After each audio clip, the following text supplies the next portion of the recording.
Okay, hopefully everyone can hear the audio coming through and see the video. I'm Matt Russell with the University of Minnesota Extension. Welcome to our forestry webinar series. This is brought on by the Sustainable Forest Education Cooperative and the University of Minnesota Extension. And so for those of you that have watched our webinars in the past, things might look a little different to you now.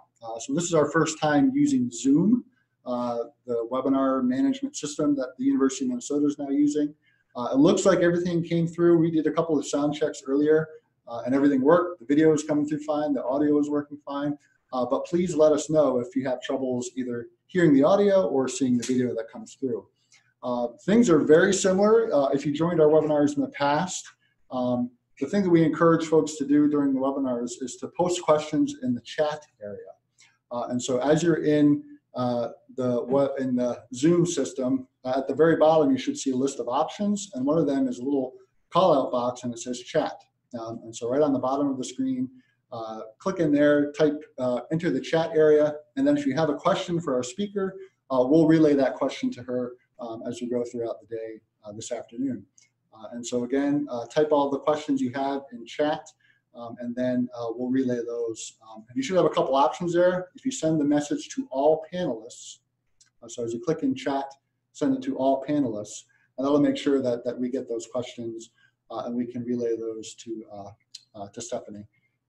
And so other than that, everything should be very similar to if you watched our webinars in the past. You should be seeing Stephanie's slides here now.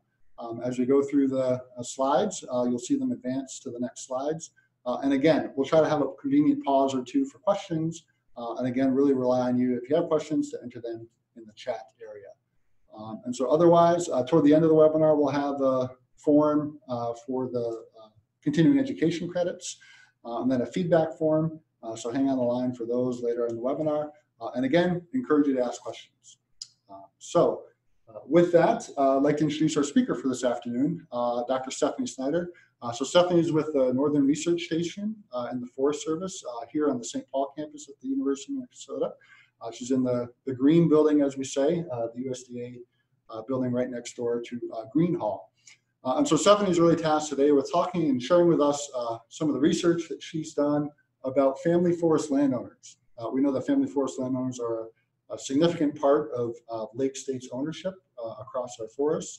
And so Stephanie's been working with a great group of researchers that's really looking at what are the motivations for these landowners, why do they own their lands, what are their demographics, and so Stephanie's going to share with us about those things. So with that, Stephanie, feel free to take it away. Yes, Matt's given half my talk now. Well, I appreciate the opportunity to be here today to talk to you both in person and virtually. Standing room only here in Green Hall, so I hope there are more of you out there in Cyberland. So as Matt said, I want to talk to you today about family forest landowners, who are a really important group of private forest landowners in the region and nationally to understand. All right. Am I not pushing the right button? I wonder if it's still stuck on there. Push that. Yeah, now we. Okay. So now left, right should go. Right. Okay. So as Matt said, I'm a research social scientist with the Forest Service at the Northern Research Station next door. And so in that capacity, I get the opportunity to engage in all kinds of research related to people and forests or people and trees. And for me, that has meant research related to loggers, ATV riders, foresters, urban trail users. But the group that I've tended to study the most over the past 10 years or so have been what we refer to as family forest owners.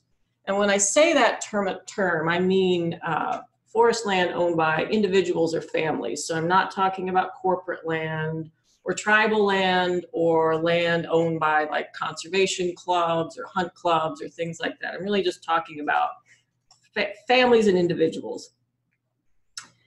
And so we know that family forest owners tend to own their land for a diversity of reasons. For some, it's a place to hunt. For others, it's a place to gather berries or retreat. And we also know that there's a diversity of ownership histories. So some land has been in families for generations and it gets passed down, and kids try and carry on traditions and activities that have gone on there by their grandparents. But in other cases, it's land that's been more recently purchased, sometimes as a investment, sometimes as a second home site development. But what we often find is, regardless of why family forest owners say they own their particular land or what they've done or what their ownership history is, they tend to have a lot of pride and enthusiasm for being a woodland owner. They care deeply about their land. They have attachments to their land. And they derive a lot of personal benefits from their wooded land, which is great. All right. Slow to advance. All right. But in addition to the personal benefits that family forest owners derive from their woodlands, we all also derive benefits from wooded lands. So things like ecosystem-based services like water purification, carbon sequestration. And so as an example, more than half of the municipal drinking water sources are from forested lands. And so family forest owners are part of that equation. Family forest owners are also an important part of solutions to try when addressing landscape scale threats like invasive species or wildland fire risk. And so as a professional forestry community, we're interested in facilitating, assisting, encouraging woodland owners to steward their land, to manage their land, and to keep their wooded land as woods. And in order to do that, I think it's important to understand who they are, what they value, what their attitudes are. And so that's what I'd like to talk about today, is just some of the things we know about family forest owners in the Lake States. And I say all this because sometimes people ask me as a federal scientist why I'm focused on lands and ownerships other than the national forests or other than public lands. And so it's for these reasons that there are societal benefits that flow from these family forest owned lands that we want to help preserve and help maintain.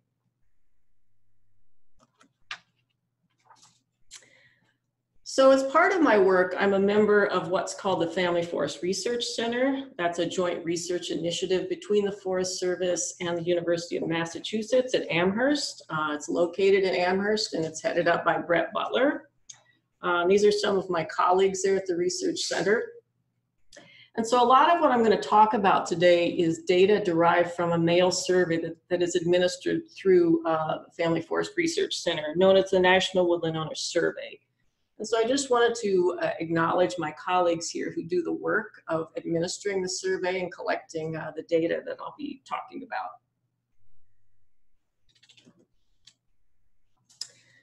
So here's a graphic of forest ownership in the US, and clearly you can see that there are regional differences in forest ownership. Western US is dominated by federal ownership. Maine and the South have the bulk of corporate ownership. And then here in the Lake States, we have kind of a mix of everything, an interesting intermix, if you will. But again, it's the family forest owners that I want to focus on today, and those are the green areas on the map. And you can see that family forest owners are kind of interspersed throughout the southeast and northeast and upper Midwest here. And this is data from FIA. And here's just a zoom in of this same map of the Lake States, which is what I'm going to focus on today. And again, here you can see we have this interesting mix, certainly with a large share of the family forest owners, particularly in Wisconsin, you can see there.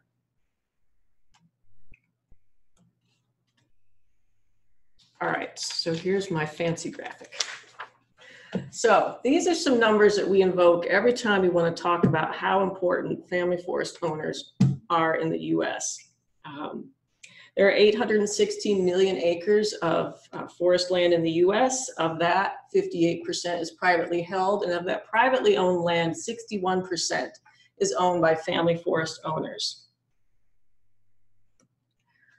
So they own more forest land in the US than any other ownership group. And I think that often surprises people. I think a common misconception is that the federal government is the major holder of wooded land in the US, and that's simply not true.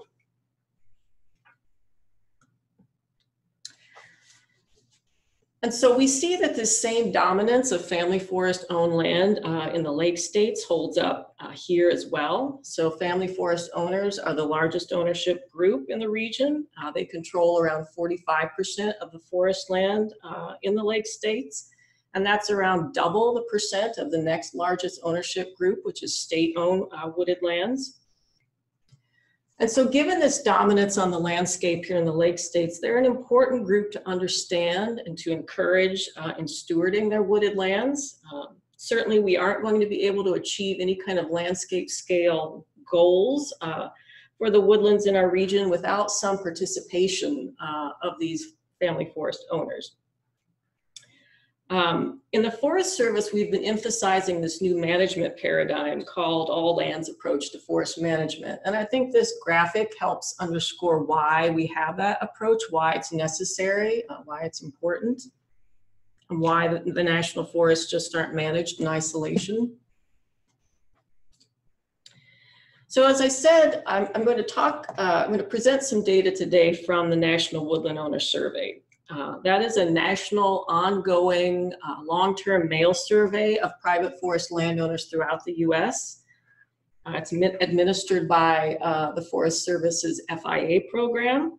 We collect data on private forest landowners in the U.S. So the National Woodland Owner Survey is more than just family forest owners. It's also sent to other categories of private owners. But what I'm going to talk about today are just the family forest owners. So a little bit of history about the NWOS, as we call it. It was first conducted in 1952. There were some periodic updates in the years that followed that. And then in about the last 12 to 15 years, it's been on a much more regular multi-year cycle. And so the data that I'm going to talk about today is the most recent data that's available for the lake states, and that's the 2011 to 2013 data collection cycle. The next round of data has been collected and is currently being cleaned. So hopefully soon that will be available for me and for others to do some further analysis. So these are the general categories of questions that the NWOS contains. We ask a lot of questions about what family forest landowners do on their land, why they own their land, what they intend to do in the near future, what their plans are for their wooded land in the future, a little bit about demographics, a little bit about some of their concerns, some of their information needs. So it's a survey like this covers a breadth of topics, but it can't go into any depth on any one topic. So it's a broad brush, big picture look at family forest owners. And we always say whenever we analyze the NWOS that, well, this is the starting point for more in-depth analysis on particular topics.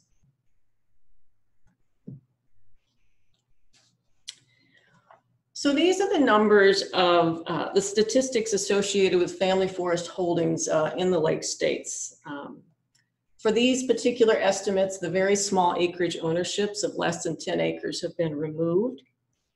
So you can see that the amount of forest land owned by family forest owners in the lake states ranges from about 5.6 million to just over 9 million acres in Wisconsin. There are a large number of ownerships who control this forested land. So there are around 490,000 family forest ownerships across the 3 states. And that ranges from around 114,000 in Minnesota to just over 190,000 in Michigan. And you can see that the mean holding size is fairly similar among the 3 states, ranging from around 44 to 49 acres. Okay, so this is the only graphic that requires any amount of mental concentration to understand. So I put it early on, so maybe you can still grasp this. So the red bars represent the percent of total family forest owned acreage in the lake states by these parcel size class categories. So that's what the middle column is, the parcel size category. So if you look at the bottom red bar, that tells us that around 30% of the total family forest owned acreage in the Lake States is held in parcel sizes of 10 to 49 acres. Now, if you look over to the bottom yellow bar, that's an illustration of the relationship between the percent of owners and the area size classes. So that means that around 72% of the owners in the Lake States own parcels in the 10 to 49 acre class size. So putting those two facts together, that tells us that 72% of the family forest ownerships in the Lake States collectively own 30% of the total forested area. So the majority of owners own less than 50 acres, a long-winded way of getting to that point. If you look further up the graphic, you can see that 10% of ownerships own parcel sizes of the 100 to 499 acres. And that group of owners represents another 30% of the forest land base in the region. So then the general story here is that there are a lot of owners of small to moderate size parcel size and significantly fewer ownerships with larger holdings.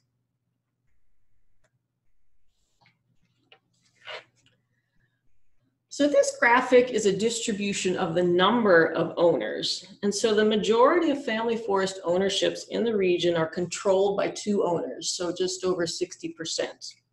And that could be spouses, but it very well could be two siblings or even two unrelated people. The second most common ownership arrangement is a single owner, around 30%.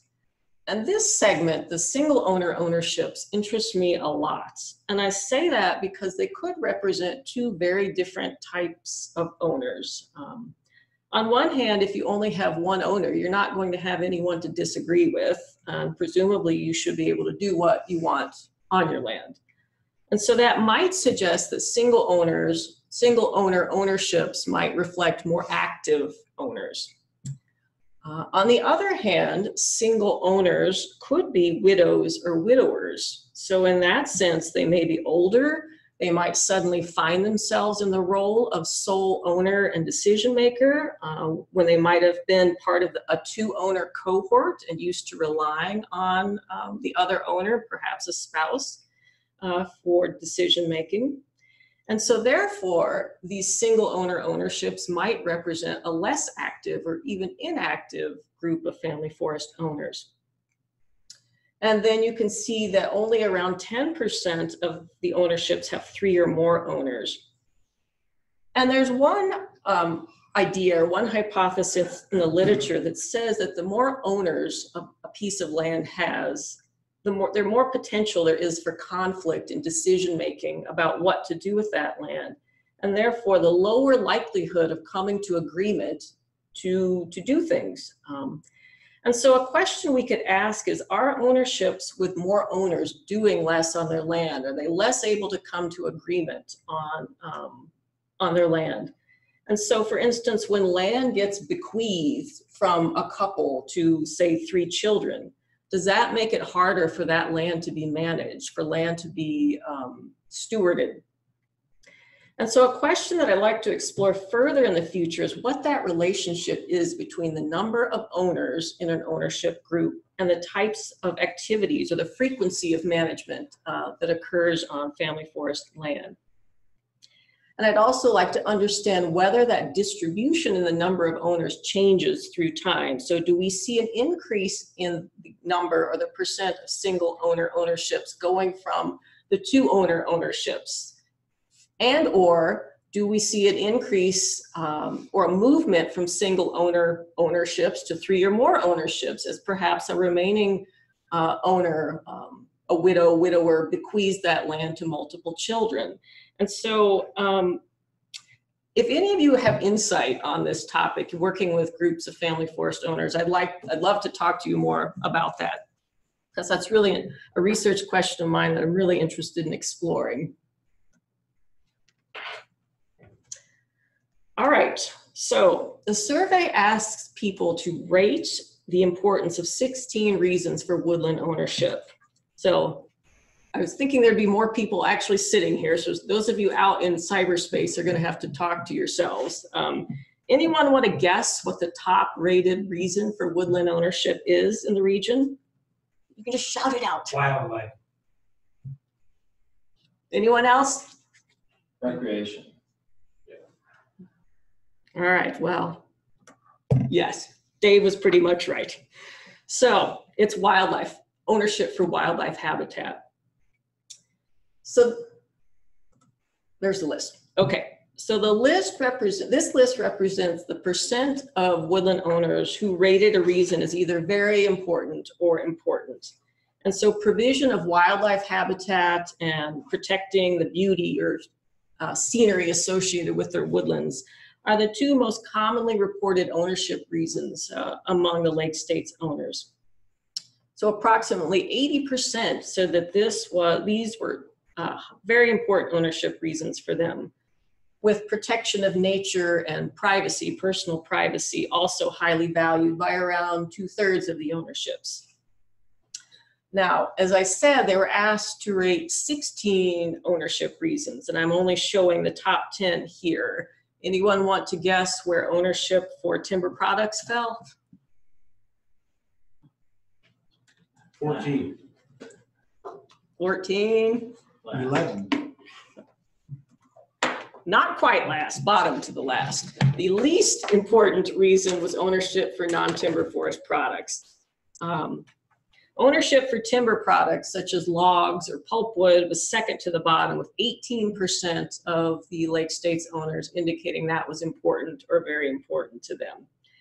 And if for any of you out there who work with family forest owners, that probably comes as no great surprise. Typically, family forest owners are not all that interested in undertaking commercial harvesting or managing for commercial harvests. And part of that is as a capacity issue or an opportunity issue. If you think about the number of ownerships with small to modest sized acreage. But it's actually more than that. It's also a general lack of interest in harvesting trees for sale. And some of that is likely rooted in concerns that they may have about what a commercial harvest would do to the aesthetics of their woodlands or the habitat or the wildlife. And in addition, there are also problems we know, especially with the smaller woodland owners, of being able to secure the services of loggers to actually come and do a harvest for them. So one of the other questions they were asked was what activities they've done on their wooded land in the past 5 years, and they were provided a list of some specific activities. So the most commonly reported activity among the Lake States owner by almost 80% of the respondents was recreating on their wooded land. And certainly we know a lot of hunting goes on in the Lake States on family forest land, but that wouldn't be the only type of recreation. ATV riding, bird watching, hiking. The second most common activity, and the only other activity done by a majority of Lake States owners, was harvesting trees for personal use. And that's likely firewood, primarily firewood. And then you can see that the percentage of owners who have undertaken the other activities they were asked about is considerably lower. Trail work was done by around 1/4 of the ownerships, as was wildlife habitat improvement projects. And then harvesting was done by less than 20% of the woodland owners. So an important point, an interesting point I want to make here is that if you remember from the previous slide where they talked about why they value their wooded land, why they own it, almost 80% said they own their wooded land because they value wildlife habitat. But here we don't see a tremendous amount of purposeful activity related to wildlife habitat improvement projects, which always strikes me as a bit curious or perhaps a bit of a mismatch. And so that's an interesting fact that came out of these data. I think it could be due to a variety of reasons. It could be that woodland owners don't think that they need to do anything active to maintain or improve wildland habitat. They may not know what to do. They may not know about assistance programs that could help them cost share habitat improvement projects. But it always stands out to me as somewhat of a mismatch. And I'm wondering why there isn't more purposeful activity around wildlife habitat improvement. Other activities on the slide, there's been a modest amount of activity around invasive plant control. Around 15% of owners in the past 5 years reported they've done something to control or remove invasive plants. And only around 8% have done any kind of work to treat or remove invasive insects or disease. So there is some activity and awareness around forest pests and invasives, but not a huge amount over the recent time. So on this graph, we have participation in landowner assistance programs, and we see that the percent of ownerships is not very high. Moreover, we see that only 17% of the woodland owners report that they've received professional information or advice about their woodlands in the past 5 years. So that means that the vast majority of family forest owners in the Lake States are not having that personal contact with professionals, which we know is really important for learning about one's land, knowing about programs available to them, taking action to manage their land. So that's a little disheartening. You'll see that 15% have a management plan, and we often hold out the management plan as the golden ticket. Oh, if only, more family forest owners had a management plan and followed it, our woods would be in much better shape. And so if we believe that to be true, we see that we've got our work cut out for us if we want to have even a majority of woodland owners with a management plan. You'll see that participation in forest landowner assistance programs is pretty small. Only around 9% are participating in their state's preferential forest property tax program, and only 7% say they have ever used a forest landowner cost share assistance program. And when I actually thought that was an error, I went back and checked it because I couldn't believe that number was that low, but it is. I guess we could guess what might be behind that. Could be a lack of awareness. Some people don't like participating in government-sponsored programs. They have concerns about giving up autonomy, any number of things, mistrust of the government. Some people don't like some of the requirements associated with participation in these programs. But if we think back again to what they said that they value about their woodlands, such as wildlife habitat and biodiversity, there would be opportunities through participating in some of these landowner assistance programs to address some of those values and resources that they say they care about. And then you can see that conveying conservation easements and green certification do not have much participation at all. And this graph would be very similar if we were looking nationally and not just here in the Lake States. They were also asked about what they plan to do on their land in the next 5 years. So it's the same set of activities that they were queried about in the past. So now we see that 2 activities are likely to be undertaken by a majority of owners. Around 50% say they plan to cut trees for personal use, and again, likely firewood. And now we see that there's a greater percent of owners saying that they intend to undertake a wildlife habitat improvement project in the next 5 years. In fact, it's about double of those who have undertaken it previously. Now we know that not everyone who says they have an intention to do a project will follow through and do it. So I have no doubt that number is on the high side of who might actually follow through with such an activity in the coming years. But on a positive stance, it could signal an uptick in interest in being more actively involved, actively managing for wildlife habitat.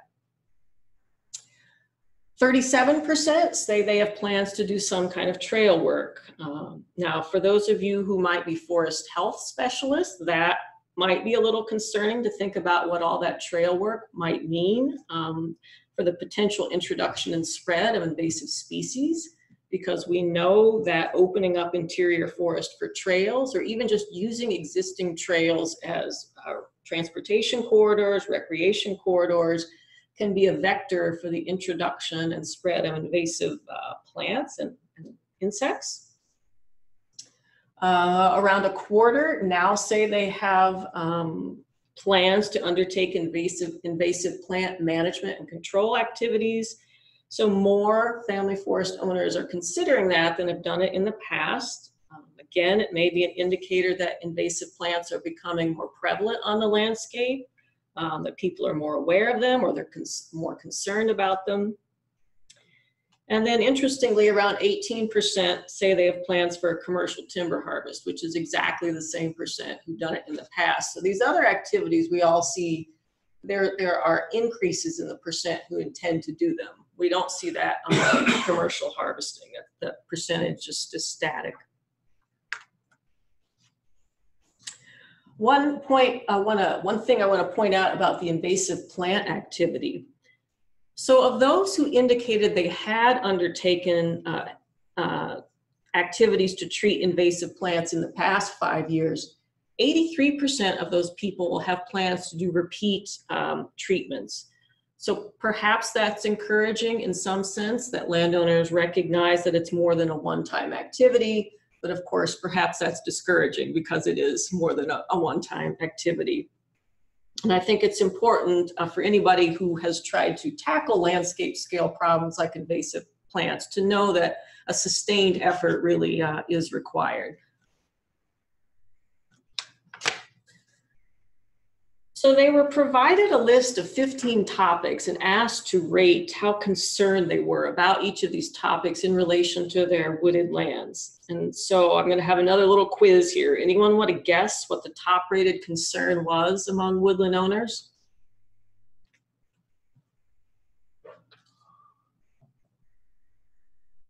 I'm sure you're shouting out things, those of you online. Fire. Fire, not fire. I'm sure someone has said it out loud online. Climate change, property tax. Definitely not climate change, no. It is forest property taxes. More than 80% of the woodland owners indicated that forest property taxes were of concern or great concern to them about their wooded land. But yet, if you remember from the earlier slide, only 9% indicated that they are participating in their state's preferential forest property tax program. So again, that seems like a disconnect to me. I would just assume that if it's that great of concern, you'd see more woodland owners enrolled in these preferential tax programs. No doubt there are many, many reasons why more aren't participating. Again, lack of awareness, not liking certain elements of the tax programs. You have to enroll for a minimum number of years. There's penalty for withdrawal. Some of them have harvesting requirements. Again, some people simply do not trust the government, don't want to be involved in government programs, but property taxes loom large among woodland owners. Stephanie, just one comment on that. Here in Minnesota, one of the things that when I was working for the Forest Resources Council, we certainly saw is there's not enough of a differential in what you pay in property taxes here in Minnesota in the program versus out of the program. It's just not enough money. It's a much bigger spread in Wisconsin, so you have much higher participation. Here it's much lower. That's part of what you're looking at here. I'm less familiar with Michigan, but that. Should I repeat the question? No, I just typed a summary of that question, but if you have time, we've got 2 questions about taxes. Okay. If you want to answer those. All right. The first one is going back to the 10% number. Is the 10% of tax program participants out of landowners with greater than 10 acres? Or does it include those with less than 10 acres? In Minnesota, these landowners might be ineligible. Right, so all of these statistics are capped at a minimum acreage of 10 acres. And I think the 3 states tax programs have a minimum 20 acre requirement. And I'm pretty certain that the participating in the tax programs, I did control for that. And then another one, so in Minnesota, a common tax incentive program is SFIA, or the Sustainable Forest Incentive Act. So that would be included as a tax program in the data, right? Right, and so since this was a national survey, like the specific tax program was not indicated. It would just, they were queried as to whether they were participating in their state's forest property tax program. And then another one, if it kind of away from taxes, but why are the graphs focusing on woodland owners rather than non-industrial private forest acreage? We already have a lot of understanding about those. There are thousands of people with just 10 to 30 acres. What would participation look like if we only looked at ownerships, say, greater than 20 acres or greater than 40 acres?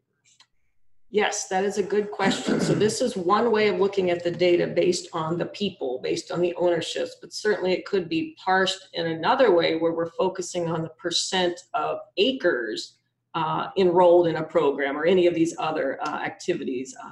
I haven't analyzed the data that way, so I can't tell you exactly how the results would be different, but it's just that's a different way of looking at the data.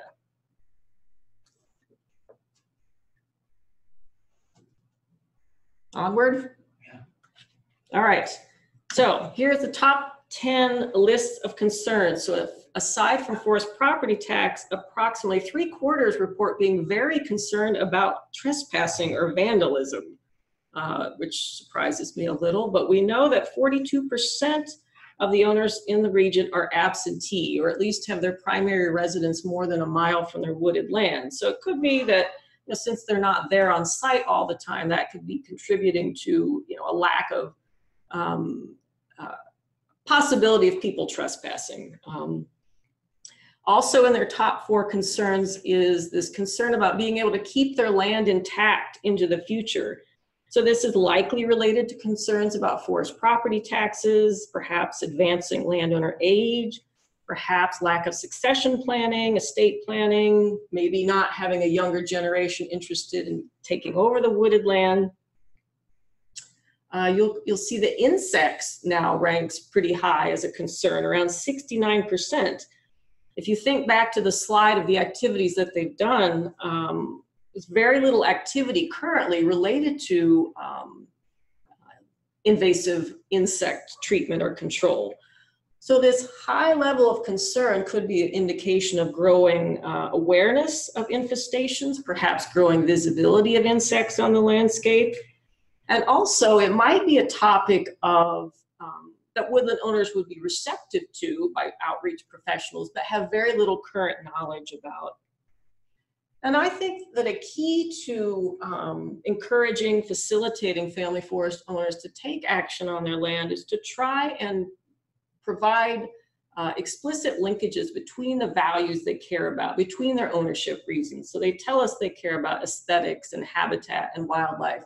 Well, making that linkage between those values and some of these threats on the landscape. So how invasive insects or how invasive plants impact wildlife habitat. Perhaps that might be a hook to get more woodland owners to act.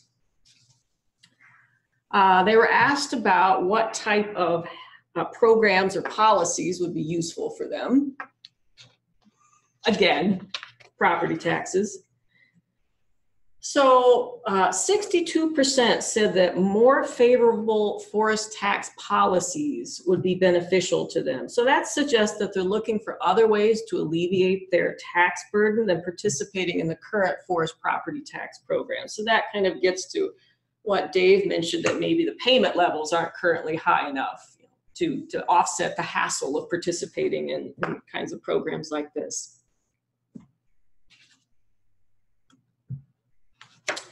So here are some of the other topics or programs that they said they were interested in. 43% said that advice on woodland management would be helpful to them.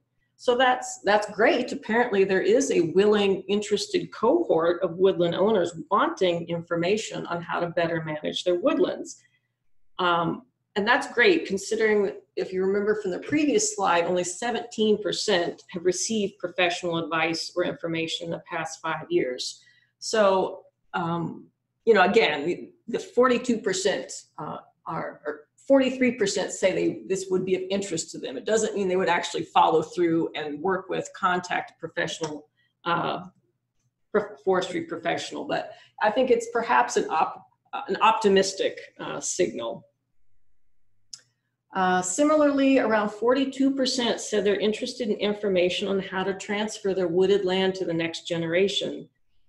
We know that on average, woodland owners tend to be in their 60s, so many are reaching an age when discussions and decisions need to start happening about what will become of their forest land. Certainly there are some good programs out there designed to get family forest owners thinking about estate planning, and one of them is the Ties to the Land program that was developed at Oregon State.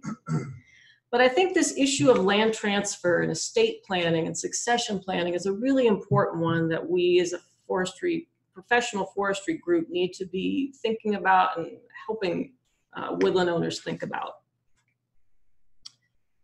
They were asked about how they would like to receive information about their woods. I had always thought that woodland owners really wanted someone to come out and walk the land with them. And it turns out that is not how the majority of woodland owners in our study, in our survey, say they would like to receive information. So according to our data, the majority of woodland owners are more interested in written materials and reports.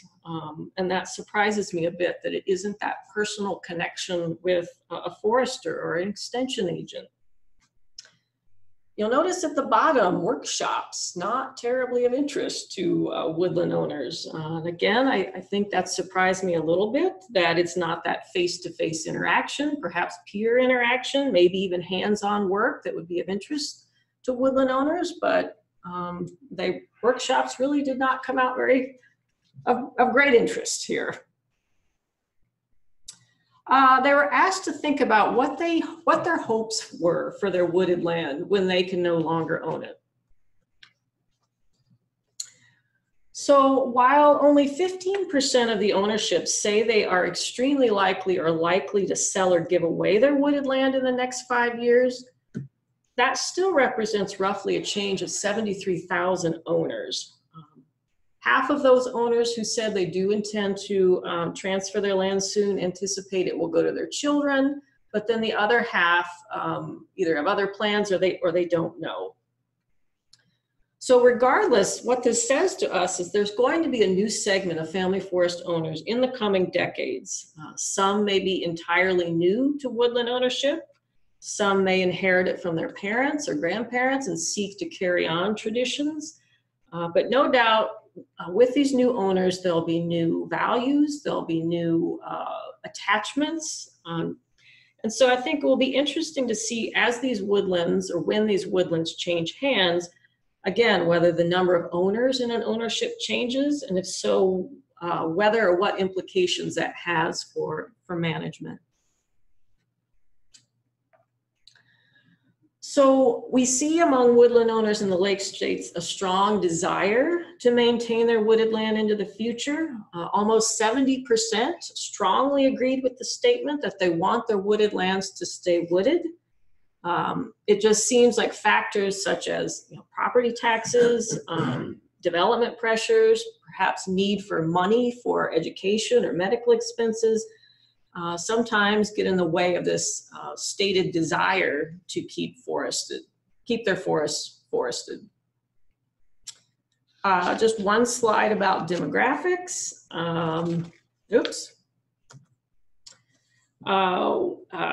Family forest owners, both nationally and regionally, tend to be white men who, depending on your perspective, are somewhat older, 40% or 65 years or older.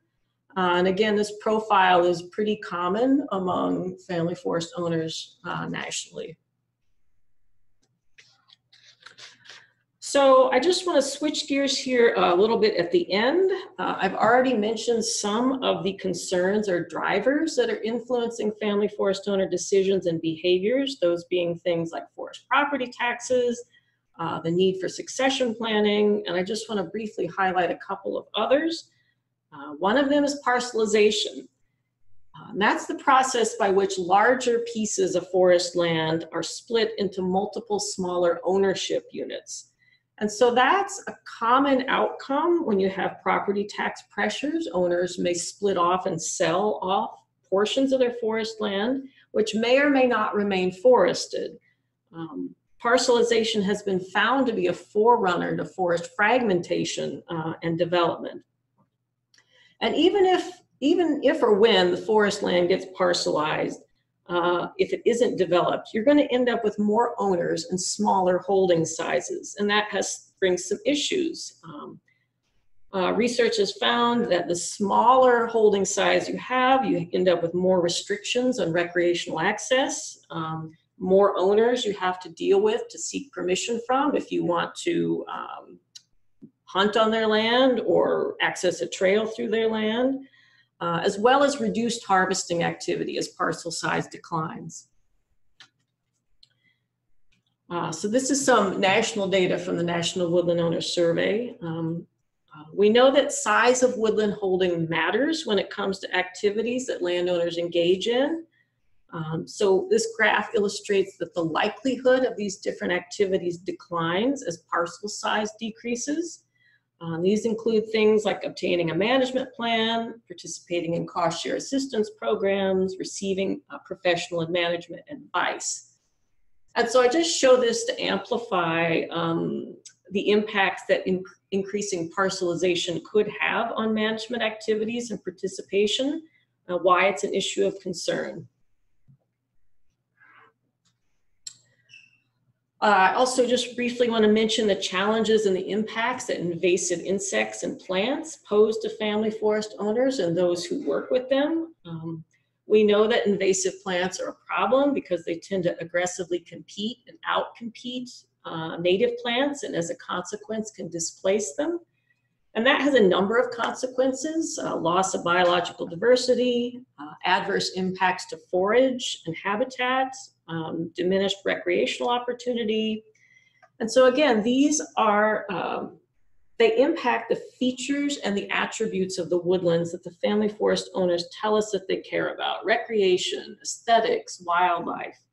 And so I think perhaps creating messaging, outreach that, again, tries to make the explicit link between, buckthorn on your landscape and how that impacts deer habitat, things of that nature. So if you remember from an earlier slide I showed, around 47% of family forest owners in the Lake States say they are concerned about invasive plants, 15% indicate they've done something about invasive plants, and 25% indicate they plan to do something about invasive plants. So as I said, the National Woodland Owner Survey doesn't ask specific questions, so we don't know specifically what they've done or are willing to do related to invasive plant treatment or control. We do know, though, some of the activities are pretty technical, hands-on, labor-intensive, perhaps even potentially risky if you're talking about controlled burns. And so given that the majority of woodland owners haven't had interaction with professionals, what is the chance we actually want them out there conducting a controlled burn or applying herbicide on their own without having worked with professional foresters?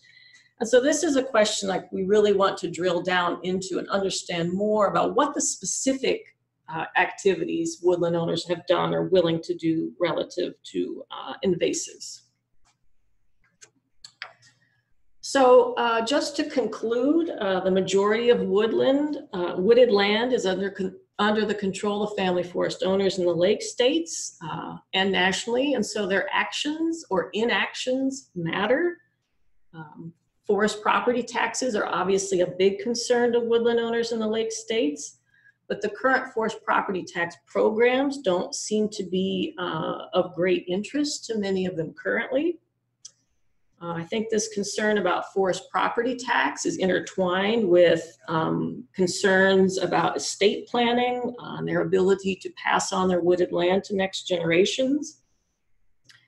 Certainly they value the amenity features of their land, of their wooded land, much more than timber products. Yet we know from a timber supply perspective in the region, it's also really important to sustain a flow of wood from family forest lands. And so we face a challenge, not just here regionally, but nationally, really, as to how we can entice or assist or facilitate family forest owners to do more commercial harvesting and actively managing their woodlands. And then I think an important area we need to assist and engage family forest owners is with succession planning and helping them to understand the need for cross-boundary collaboration for landscape scale threats like invasive plants and pests and wildfire risk. And I will end with that. There's riotous applause.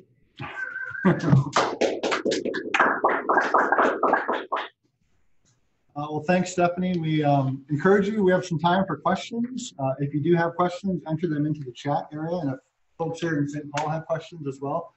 I do want to get to one follow-up message on a question from earlier.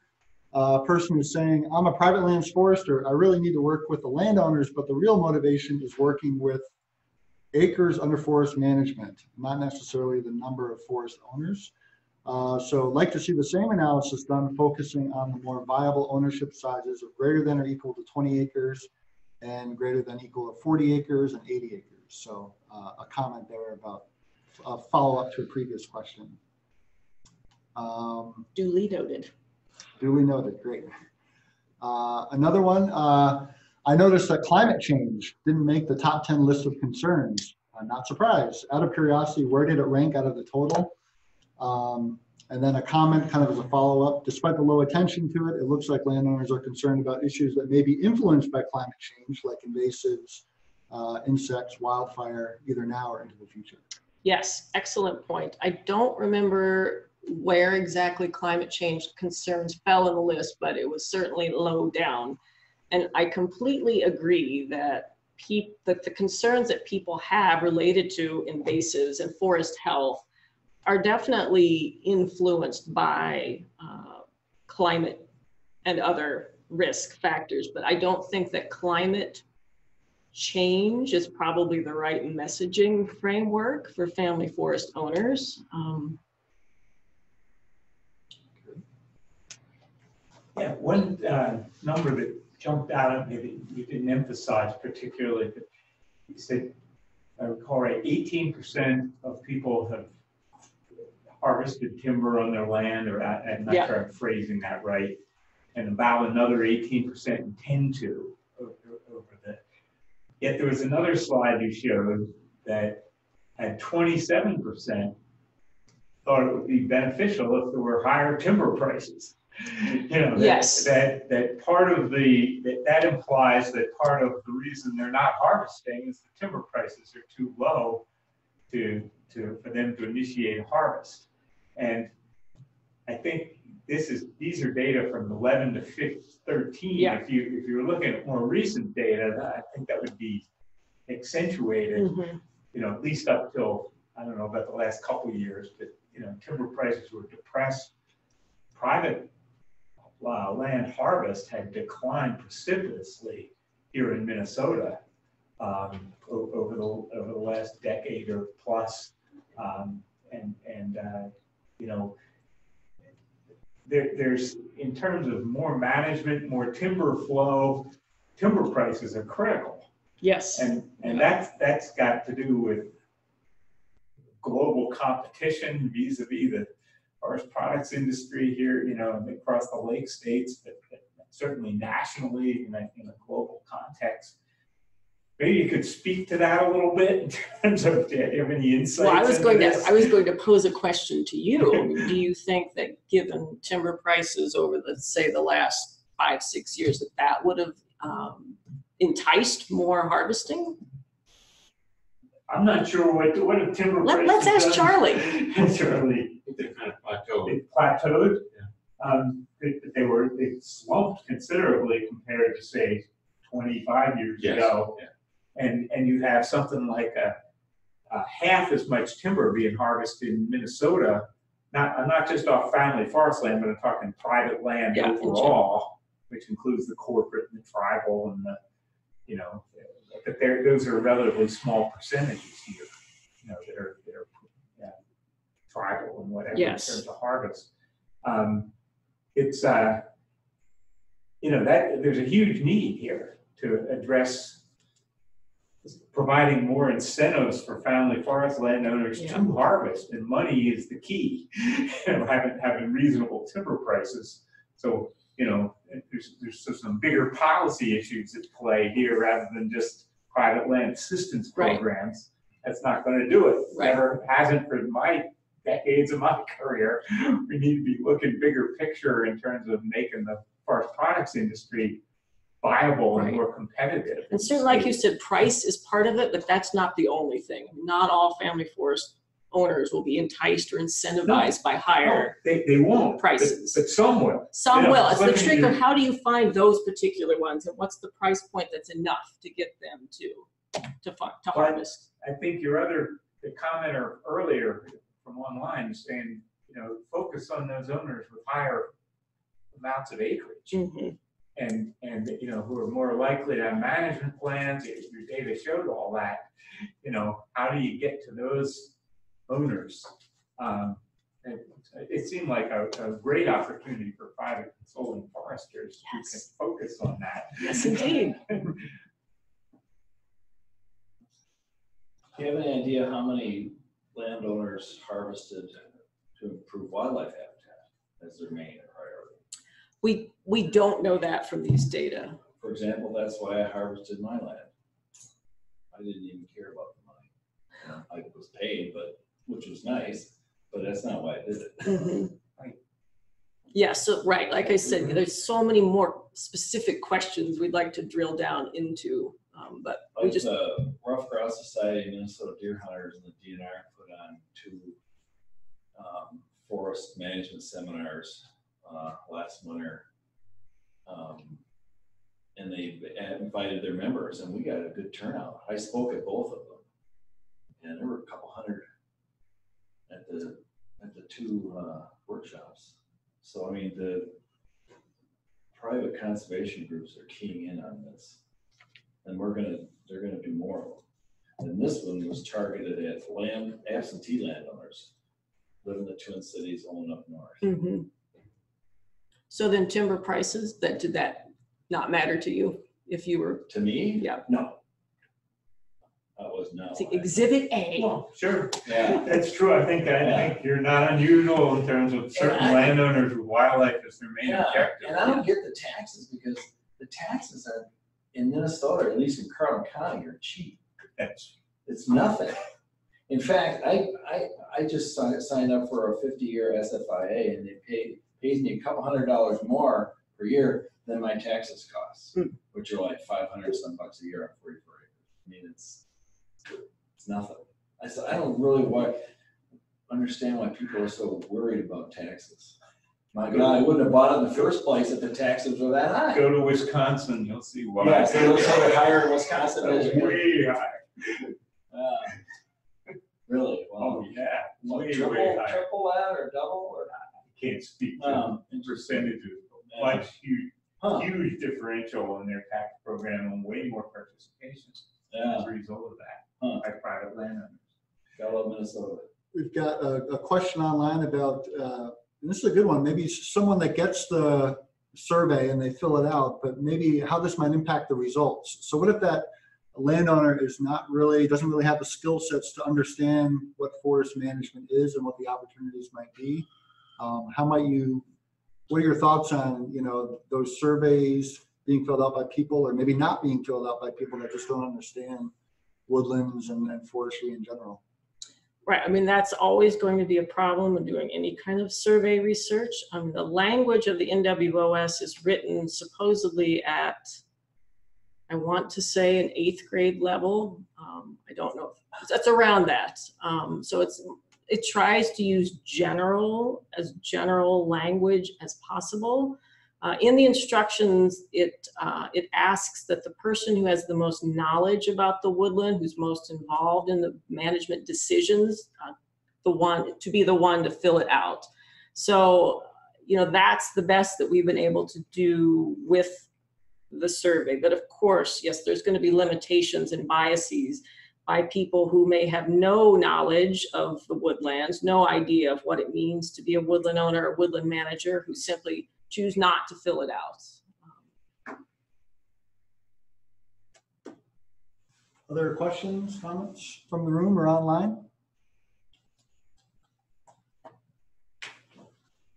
Stephanie, if you were to look at the data for those who own less than 10 acres, what would you speculate in terms of how it might look different from the other data? Funny you ask that, because I've analyzed those data recently and it doesn't look much different. Stephanie, what about gender? Have you analyzed the female survey respondents versus the male? I realize you have a sample size issue with the females, but are there differences there? We have done that, but like you said, the breakdown, the percentages of male to female is unbalanced, and it's also hard to entirely ferret out male versus female influence if you're not just looking at single owner ownerships, because if you've got a couple, maybe it's the male who filled it out and checked like the male box, when really it's two people making decisions, or you haven't captured the other person's decision. But if you did just look at the single owners and split that out, male and female, We didn't find a huge amount of differences, but more purposeful research needs to be done before anybody would say, okay, there are no differences, or there are little differences between male and female woodland owners, because I don't believe that to be true. No.